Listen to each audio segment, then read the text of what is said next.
Hola, hoy vamos a hablar sobre la economía ecológica, una aproximación a la economía ecológica.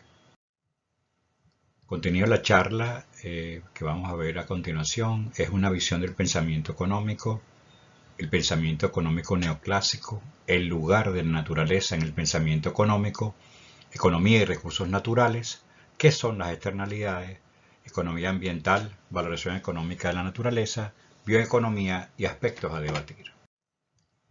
Una visión del pensamiento económico.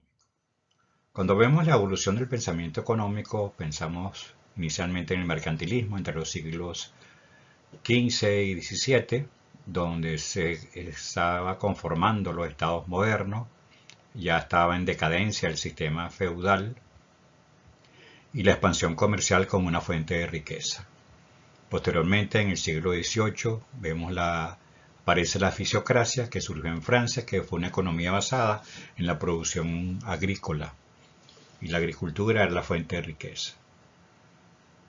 Posteriormente, en Inglaterra ocurre la revolución industrial, surgen nuevas formas de producción y la visión económica de Adam Smith y de David Ricardo en las grandes ciudades, las grandes fábricas, surge la teoría de la mano invisible, donde el egoísmo individual conduce a una mejora colectiva.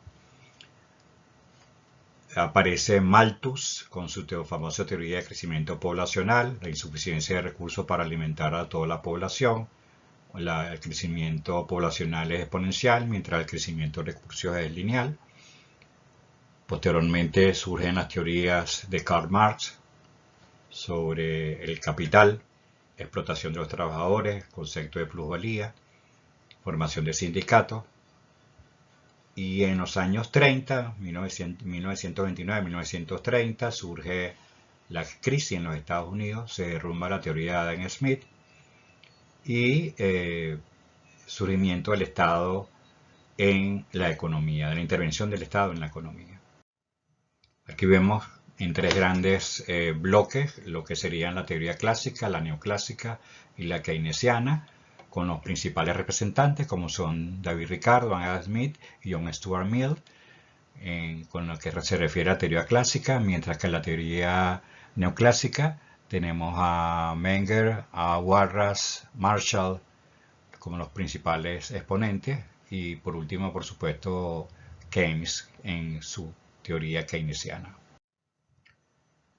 ¿Qué plantea el pensamiento económico neoclásico? Bueno, plantea que lo más importante era la producción de riqueza para generar progreso y prosperidad a través del trabajo. Con la revolución industrial y la aparición de la máquina de vapor, entonces comienza una demanda de productos y se plantea que los recursos naturales son infinitos y que pueden ser utilizados sin control para generar riqueza. El pensamiento económico neoclásico está basado en la apropiación y explotación de todos los recursos naturales sin pensar en las generaciones futuras. ¿Qué lugar ocupa la naturaleza en ese pensamiento económico? Bueno, tenemos en el siglo XVI los mercantilistas, en el siglo XVII los fisiócratas, donde la teoría del valor para los mercantilistas era básicamente el intercambio, para los fisiócratas la producción agrícola. Posteriormente surgen las teorías clásicas y neoclásicas, donde la teoría clásica, la teoría del valor está basada en el trabajo humano y los neoclásicos lo comentan la utilidad. El papel que de la naturaleza por parte de los mercantilistas es que reconocen la importancia de las leyes de naturaleza, la naturaleza como una fuerza exterior. Los fisiócratas plantean la economía de la naturaleza ocupa un lugar central en el proceso productivo y a partir de la aparición de los clásicos y neoclásicos hay un divorcio completo entre lo que es la economía y la naturaleza. Para los clásicos la naturaleza es un valor de uso importante, pero no un valor de cambio. Puede existir escasez. Y para el punto de vista neoclásico la naturaleza es infinitamente sustituible por el capital humano. Posteriormente hablaremos de lo que es la economía ecológica, los aspectos de cómo varía su concepción del lugar de edad de la naturaleza. Economía y recursos naturales. ¿Qué son los recursos naturales? Los recursos naturales son aquellos elementos de la naturaleza que el ser humano utiliza para cubrir ciertas necesidades que garantizan su bienestar o desarrollo. Estos recursos son valiosos para las sociedades que contribuyen a su sustento. El cuidado de los recursos naturales es importante no solo porque son la base de las sociedades productivas modernas, sino porque forman parte esencial de la naturaleza y son los que permiten la existencia de los seres vivos en el planeta Tierra. La actividad humana explota los recursos naturales de forma intensa, por lo que deben existir regulaciones en los diferentes territorios para controlar y evitar la sobreexplotación de ellos. Lo relevante aquí es que cualquier actividad económica es entonces, por su propia definición, una forma de gestión de la naturaleza. Los recursos naturales se clasifican en recursos naturales renovables, que de acuerdo con este concepto, los recursos renovables son recursos naturales que pueden superar el agotamiento de los recursos debido al consumo, y los recursos no renovables son recursos que no se renuevan lo suficiente para una recuperación económica sostenible en marcos de tiempo humano significativos. Por lo tanto, la diferencia clave entre los recursos naturales renovables y no renovables es que los recursos renovables son aquellos que pueden reponerse a sí mismos y tienen suministros inagotables. Este concepto es interesante porque yo lo he visto ya varias veces, donde asumen que los recursos naturales renovables son suministros, son una fuente inagotable, lo cual no es totalmente cierto. Es decir, los recursos naturales renovables, en la medida en que se establezcan tasas de explotación, por ejemplo, si nos imaginamos un bosque, que es un recurso natural renovable, una sobreexplotación del bosque conduciría a su extinción, pues, y conduciría a la formación de sabanas. Y la sobreexplotación de sabanas por ganadería podría conducir también entonces a una desertificación. Es decir, que no es solo que el recurso existe y que sea renovable, sino es la tasa a la cual se utiliza el recurso. Un ejemplo aquí lo podemos ver con el agua subterránea. Aquí vemos un esquema de cómo un perfil, visto de esta manera, de un flujo de agua subterránea. Vemos cómo es la zona de recarga, usualmente son en la parte alta de las montañas. La lluvia por lixiviación llega alimenta este flujo de agua subterránea y posteriormente descarga, ya sea alimenta a un arroyo y va directamente al mar. Ahora, ¿qué pasa cuando explotamos de una manera no adecuada estos recursos? Aquí vemos el caso de los acuíferos costeros. Tenemos un pozo de extracción, como en analogía como lo que vimos aquí arriba. Vemos hay una zona de recarga, hay un flujo de agua dulce, agua subterránea dulce, y tenemos la interfase entre el agua salada, subterránea salada del océano o del mar. ¿Qué ocurre si nosotros, de una manera equivocada, sobreexplotamos este recurso? Es decir, extraemos más agua dulce de lo que debería de ser. Bueno, hay un fenómeno que se conoce como intrusión salina. Es decir, esta sobreexplotación forma un cono de depresión y comienza entonces a salinizarse el agua dulce del acuífero. Entonces no es solamente conocer el sistema como tal, sino cuáles son esas tasas. Hay que conocer cuáles son las tasas de recarga. Por supuesto, estas tasas de recarga dependerán de la época del año. Entonces, no será lo mismo en la estación de lluvia que la estación seca. Obviamente estos niveles van a ser diferentes. Entonces, el conocimiento de los sistemas naturales es fundamental para su posible explotación. Los recursos naturales no renovables son aquellos recursos naturales que no se pueden cultivar, producir, reutilizar o generar a un nivel que pueda soportar su tasa de consumo. Y como ejemplos, bueno, tenemos el petróleo, el carbón, minerales, energía nuclear.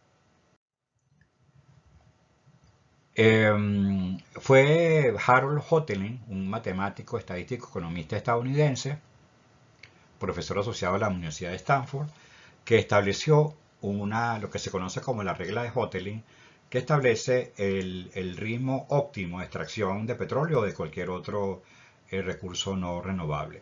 Y lo que él plantea es básicamente lo siguiente: la expectativa del aumento de ingresos netos, es decir, aumento de precios menos el aumento del costo, si dejamos la unidad marginal de recursos en el suelo, y la ganancia obtenida al sacar y vender ahora recursos y colocarlo financieramente, el ingreso neto actual, al tipo de interés que ahora prevalece. En otras palabras, es decir, ¿qué vamos a hacer?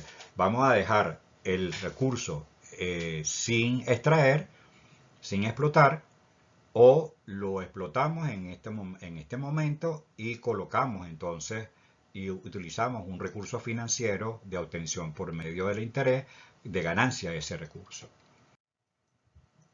Muy bien, ahora es importante entender, y lo veremos más adelante, los ciclos, cómo se comportan estos recursos en la naturaleza, de cuál es su origen, para poder realmente entenderlo. Si vemos en lo que es el ciclo del carbono, entonces cuando hablamos de recursos de combustibles fósiles, estos combustibles se formaron en un periodo de entre 10 y 100 millones de años. Y en menos de 200 años, la humanidad ha explotado de una manera indiscriminada estos recursos. Lo utilizamos como combustibles fósiles con la producción de dióxido de carbono y no hemos permitido que ese dióxido de carbono retorne como en forma de biomasa. Vamos a entender un poco los conceptos de productividad primaria, bruta y neta para entender este gráfico. El carbono en forma inorgánica, expresado como dióxido de carbono, en presencia de agua y energía solar, produce materia orgánica y oxígeno a través del proceso fotosintético. Es decir, todos los organismos autotróficos pueden entonces generar sus propios alimentos a través de esta presión de materia orgánica. Y es lo que vemos aquí, es decir, la incorporación de carbono inorgánico a través de la fotosíntesis para la producción de compuestos de carbono orgánico.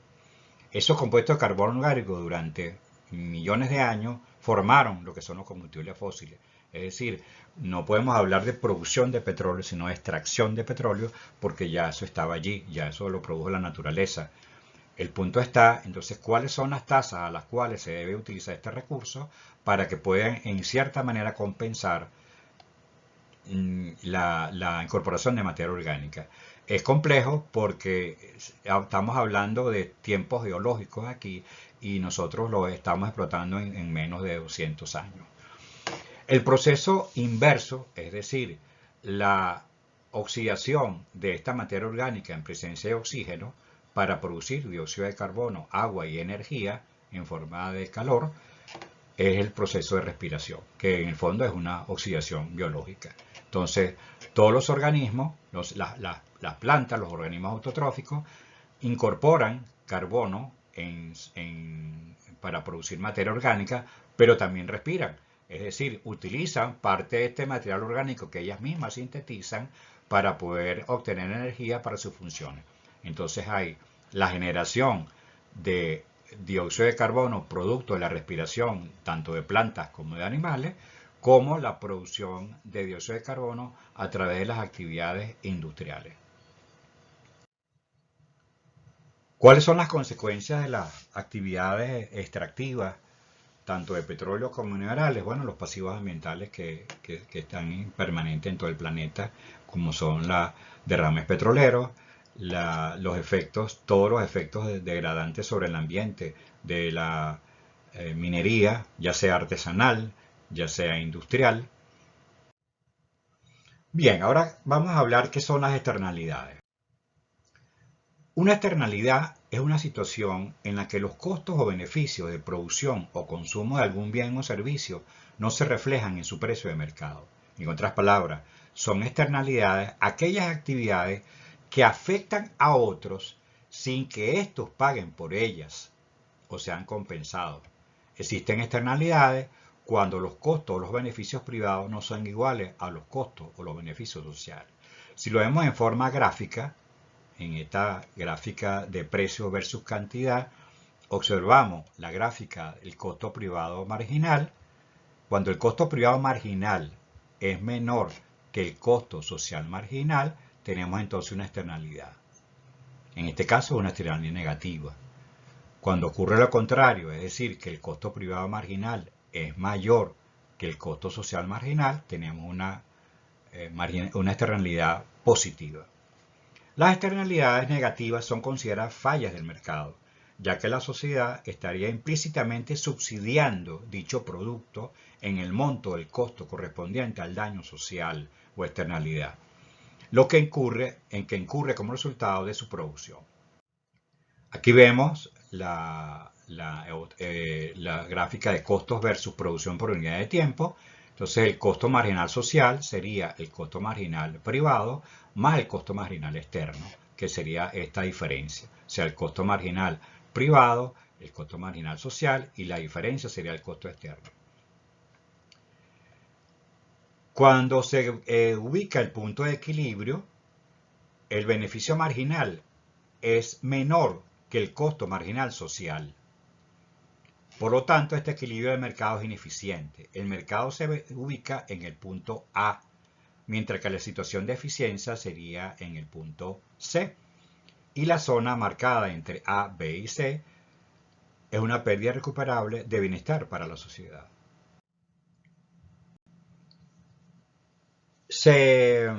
Arthur Cecil Pigot es considerado el fundador de la economía del bienestar y principal precursor del movimiento ecologista, al establecer la distinción entre costos marginales privados y sociales, y abogar por la intervención del Estado mediante subsidios e impuestos para corregir los fallos del mercado e internalizar las externalidades.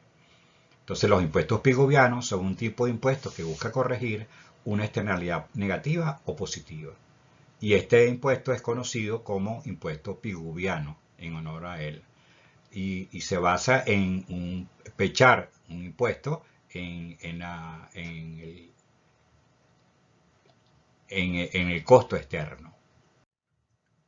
Vamos a ver ahora una idea gráfica de lo que vamos de conversar, tomado del curso de Economía Ecológica, un ejemplo que muestra Juan Martínez Alier. Vamos a verlo tal vez en forma gráfica. Imaginemos un río donde a los bordes de este río tenemos una empresa A y una población. La empresa A utiliza agua del río. Imaginemos que no requiere ningún tipo de tratamiento. Imaginemos que sea una empresa agrícola o un vivero, etc. Entonces, dentro de la estructura de costos de la empresa A, el agua es gratis. Es decir, el agua significa un costo oculto. Mientras que para la población debería hacer algún tipo de tratamiento para potabilizar el agua. Entonces, los costos asociados en la estructura de costos, lo que se incluye es básicamente el costo asociado al tratamiento del agua, no a la materia prima en sí. ¿Qué ocurre? Llega otra empresa más contaminante, donde emite emisiones atmosféricas y además de eso descarga sus efluentes en el río. Lo que ocurre es que entonces la empresa A va a estar afectada porque los costos asociados a la contaminación no los contempla la empresa B. Entonces la empresa A debe incrementa sus costos de producción porque tiene que hacer un tratamiento de esta agua, en analogía con la población. Entonces, desde el punto de vista de una negociación coasiana, siendo Ronald Howard Coase un economista británico y profesor emérito de la Universidad de Chicago. Recibió el Premio Nobel de Economía en 1991 por el descubrimiento y aclaración del significado de los costos de transacción y derechos de propiedad para la estructura institucional y funcionamiento de la economía. ¿Qué plantea Coase en este caso? Bueno, que la empresa A asume los costos de tratamiento del agua originados por la empresa B, lo que implica que una parte de los costos de la empresa A responden a la fabricación del producto de la empresa B. Otra opción es que la empresa A y B se fusionan, una internalización de externalidades, o que los derechos de propiedad estén bien definidos.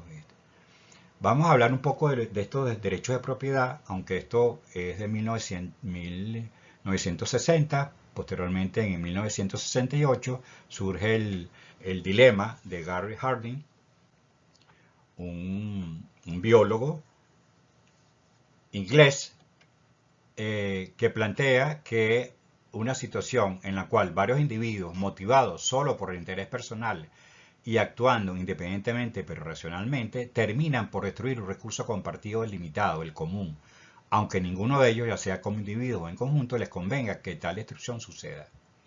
Harding también argumenta que los recursos manejados a nivel comunitario son más vulnerables al uso excesivo e irracional, para el cual es necesario que los gobiernos establezcan regulaciones. En otras palabras, la única manera de evitar una sobreexplotación de los recursos es la transformación de la propiedad comunal a propiedad privada o propiedad estatal. Entonces, la tragedia de los bienes comunales, o también se le llama la tragedia de los comunes, es básicamente que en la medida en que haya privatización de los recursos, se hace un uso más eficiente de ellos. El teorema de Coase plantea la resolución de problemas de externalidades a través de los derechos de propiedad que estén bien definidos y que los costes de transacción, es decir, los costos para llegar a acuerdos, sean bajos, preferiblemente nulos.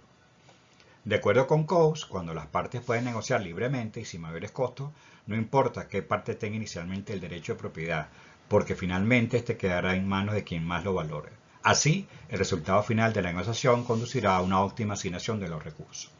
El punto es que esta negociación está basada en empresas, organizaciones entre empresas, pero las externalidades, por ejemplo, en el caso de la empresa B, la afectación a la calidad del aire que sufren los habitantes de la población no está considerada dentro de ella. Aquí vemos en este diagrama cómo la generación de productos, servicios y externalidades, es decir, las empresas generan productos y servicios, pero también agotamiento de recursos y contaminación. Estos productos y servicios son consumidos por la sociedad, que gasta dinero. Ese dinero es recaudado, parte de ese dinero es recaudado por el Estado, el dinero también es percibido por las empresas y el Estado entonces asume todos esos costos asociados a la salud y a la remediación de los efectos de contaminación. ¿Qué es la economía ambiental? Entonces, la economía ambiental conserva en cierta forma los mismos conceptos que el pensamiento neoclásico, al afirmar que los recursos naturales deben ser aprovechados por la sociedad. Sin embargo, considera que se deben realizar todos los esfuerzos para evitar riesgos ecológicos innecesarios. De esta forma, se crea un capitalismo verde, donde lo verde vende y las empresas que aplican políticas y procedimientos ambientales que se consideran correctos se hacen más competitivas frente a aquellas que no lo hacen. Este tipo de economía hace una evaluación económica de los problemas ambientales que se van generando. Aquí vemos algunos ejemplos de métodos de valoración, cuyo objetivo es determinar las preferencias de los individuos acerca de un bien o servicio ambiental y traducirles en términos monetarios. Entonces, se encuentran los métodos indirectos, lo que se conoce como las preferencias reveladas, o los métodos directos como las preferencias declaradas. Entonces tenemos una deducción indirecta de las preferencias, valor directo o dispuestos a pagar a partir de otro mercado, y en el caso de las preferencias declaradas, preguntando directamente a los agentes que aprovechan del bien o servicio. Se puede calcular a través también de los costos de viaje o de desplazamiento, el valor de los espacios recreativos, los precios hedónicos, es decir, cuál es la calidad del sitio, la calidad ambiental del sitio, de determinar costos inducidos, pérdida de productividad por afectaciones al ambiente y a la salud, o costo defensivo, que es después que una vez que ha ocurrido la afectación ambiental, cómo se podría volver a un nivel de utilidad inicial.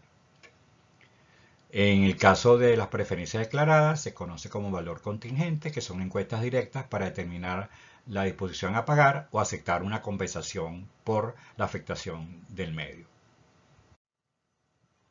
De hecho, hay una plataforma que tiene el Banco Interamericano de Desarrollo que permite esta cuantificación de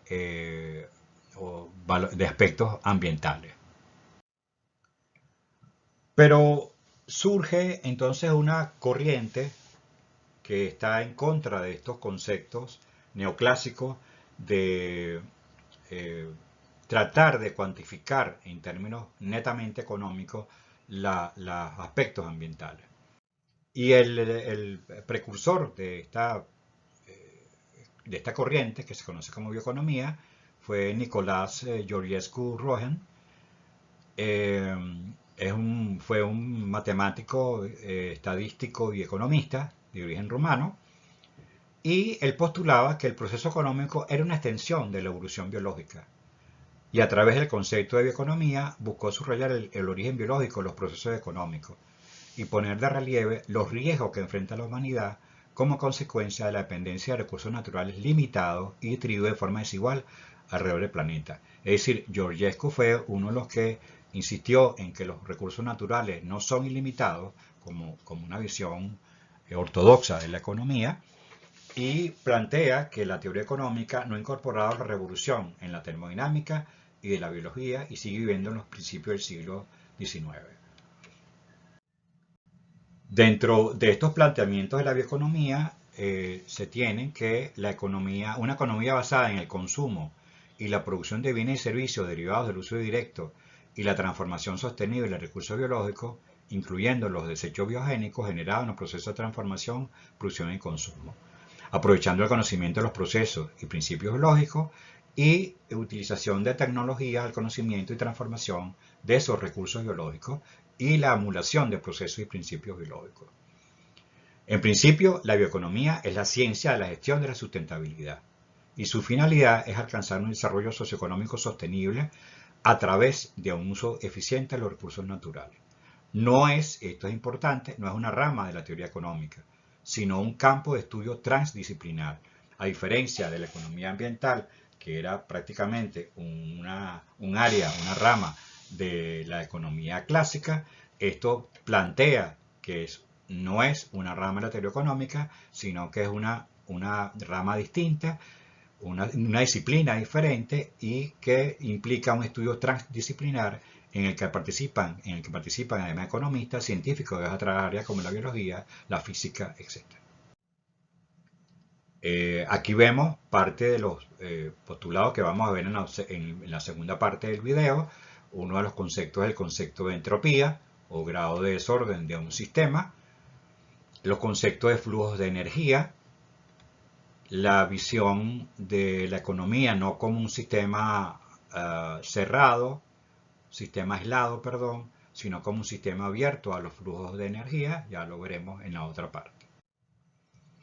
¿Qué aspectos son importantes a debatir? Bueno, ¿por qué es relevante el conocimiento de los sistemas naturales en la área económica? ¿Por qué Nicolás Georgescu plantea el origen biológico de los procesos económicos? Y por último, ¿cuál es su opinión sobre el siguiente párrafo? Vivimos en un mundo finito. ¿Acaso lo hemos olvidado? Muchos pensadores a lo largo de la historia han alertado de los límites del crecimiento económico y del riesgo de la sobreexplotación de los recursos naturales. Uno de ellos fue Kenneth Boulding. Este economista y presidente de la American Economic Association afirmó lo siguiente: quien crea que el crecimiento exponencial puede durar eternamente en un mundo finito, o es un loco o es un economista. Pero, ¿existe otra forma mejor y menos destructiva de crecer económicamente? Muchas gracias.